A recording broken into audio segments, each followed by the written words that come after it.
Digel hewla saziyên sivîlên civakî li Hekariyê do darabeyê dikana nehate rakirin lewla tirs zêdeyê mezin ji ber vê yekê şandeyek HDP şaredarê berê Diyarbekirê Osman Baydemîr û hevseroka Kongreya Civaka Demokratîk Aysel Tuluk jî navde berê xwe dan Col Amerîkê çûn eşîra Pînyanîşa ziyaret kirin. Mustafa Er hatibû kuştin wekî têzanî di vê pevçûnê de banga aşitî û biratiyê kirin. Osman Baydemîr gotinên wî gelekî balkêş bû.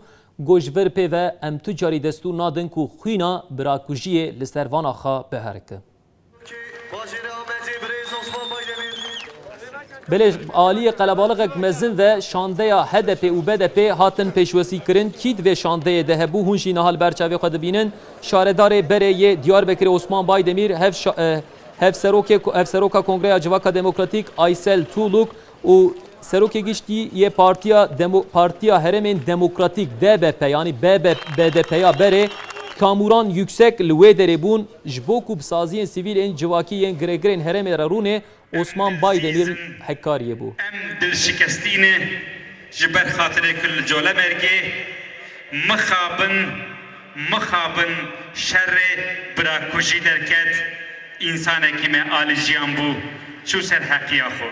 Divî meha pîroz da ez ji hemû Col Amerîkya ji heft saliya heyên sed saliya hîvî û rica dikim ku hemû kes ji hindava xwe ji bona silhê ji bona ku sikûnet û ji bona ku kezerşewakiya me mezin nebe ji hindava xwe xebatê bike xebata ittifaqê bike.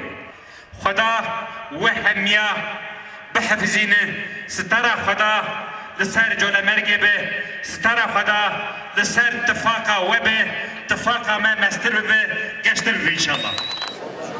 Berê temaşevan êşa qelebalix şande pêşwazî kiribû danê êvarê jî şande berê xwe da eywana civînê ya serokatiya şaredariya Hekariyê li wê derê saziyên sivîlên civakî re girêgirên herêmê malmezin û serokeşîran re hevdû rûniştin bangê aqlê selîmê kirin û gotin êdî em naxwazin li van axan xwîna birakujiyê biherike em hêvî û reca dikin ji gelê Col Amerîkê. Ez jî nav vê hêvî û recayê de me ez jî tevlî Osman Baydemîr dibim.